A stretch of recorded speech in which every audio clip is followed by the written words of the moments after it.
thought when coming back and doing a Sun Rock, it was only fitting we took our best segment and brought it to Sunrise. And so today, for one time only in the second semester, we bring back college football courtroom for our final time potentially this year. Tyler Reedy, who is on the desk doing a fabulous job. JJ Post, a straight man, as well as myself, Jacob Irons, as we're ready to rock and roll here today on college football courtroom. So, gentlemen, we are continuing where we left off, where Notre Dame is continuing to find a way to screw themselves with scheduling. And so, at the biggest conclusion, every year Notre Dame will have haters saying their schedule is not strong enough. They're playing too many cupcakes. They're not playing enough people. If they were in a conference, they could play stronger opponents. So, today, and mind you, if you watched last episode, we didn't have a clock. I got a clock this time. They got 1 minute to rebut. We'll start with you, Tyler. Where are we going on this debate? Yeah, so I think I would agree that, yes, if you're in a conference, you will play consistently stronger opponents. You'll see more teams ranked in the top 25 year in, year out. But however, even staying outside a conference, you look at it this year, USC, Ohio State, both projected to be top teams. So you can see the top dogs, several years in a row, even if you stay on the outside. And what I've learned over the past 10 years or so is that Notre Dame doesn't necessarily need a conference-type schedule to make the playoff with one loss. You look at 2015, lost to Clemson about a month into the season, ran the table the rest of the way, and it took a game-winning field goal at Stanford to lose out of the playoff there. Then in 2017, obviously, the early loss to Georgia at home, ran the table then, went down to Miami, got smoked. So there was still a chance in both of those years to make the playoff with one loss. So I don't think the schedule is too much of an issue. And you look down the road, you see teams like Arkansas, Alabama, Florida out there. Notre Dame and Jack Swarbrick, the AD, are doing a nice job getting those teams on the schedule and getting fans excited as well.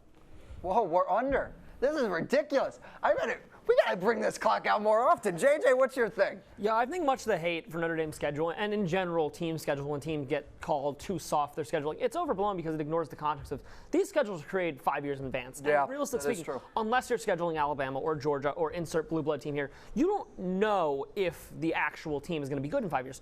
Things change. All-American players graduate. Coaches leave. Stuff happens. So I think people too often ignore the fact that when teams make these schedules, unless you're scheduling the Alabamas of the world, you have no idea how good the team you're scheduling in 5 years is going to be. When we scheduled Cincinnati, it was a stroke of genius because Cincinnati, the year we ended up playing them, ended up being one of the 4 best teams in the country. The same might not apply to, Texas A&M, when we scheduled them, was one of the best teams in the country. Next year, we don't know if Texas A&M is going to be a top-tier team under Jimbo Fisher. Maybe they will be. Maybe they won't.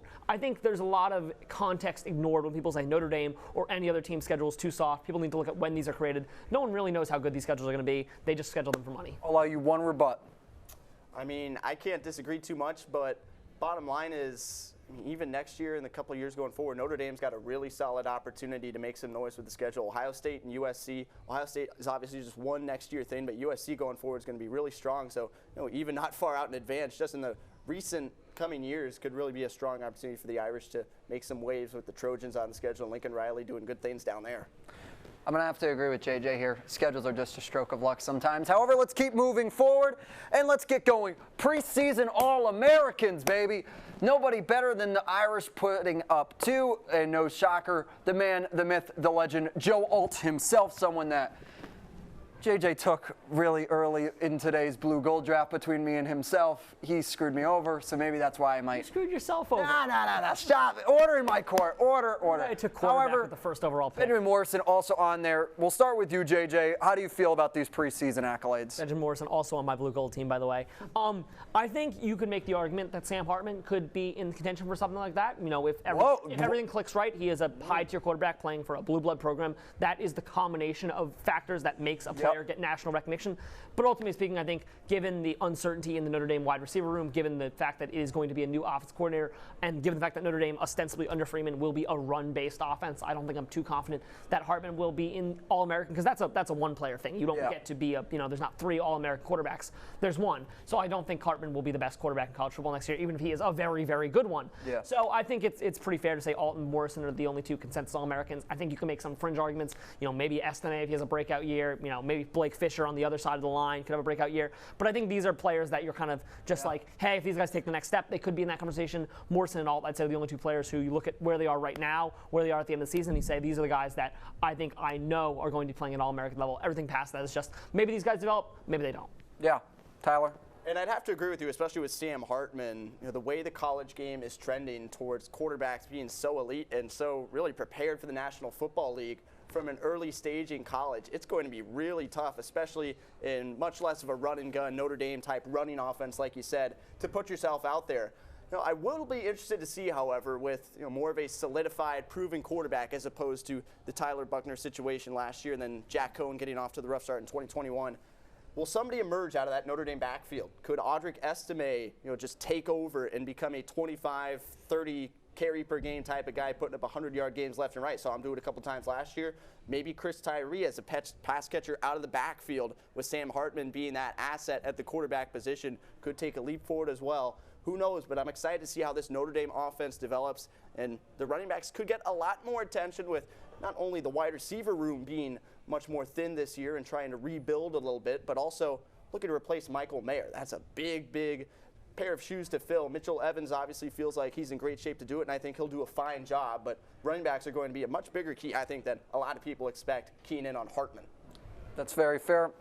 I will go with Tyler here. I think he's got a very solid argument. However, we're going to squeeze this one in because I'm running short on time because it's a freaking Sunrock episode and I got to squeeze a lot into a small. So let's go. Irish jersey, you already talked about on the desk, Tyler. What are your thoughts on this against Ohio State? I'm glad they're bringing it back for OSU. I think it's going to counter the red really well. These are two of the strongest uniform teams in college football. However, I still think, and a lot of people agree with me on this, Notre Dame's got to get rid of these blue numbers on the back of the jerseys. It's one of my biggest pet peeves with any team's uniform. The numbers cannot be a different color than the letters on the back, the last nameplate. It just doesn't work. Give me the white numbers and some gold pants, maybe even a shamrock on the helmet too to go with the gold every once in a while. I wouldn't hate that, but glad to see him coming back, although I think there could be some changes. All right, here we go, JJ. Yeah, time for a brief Notre Dame football history lesson. I'm not sure how deep into Notre Dame football lore most of our subscriber base is, but back in 1977, when Notre Dame initially debuted the green jerseys, they did so by not telling anyone they were wearing the green jerseys. They came out of the tunnel against USC just wearing them, and it created an energy pop in the crowd. It created an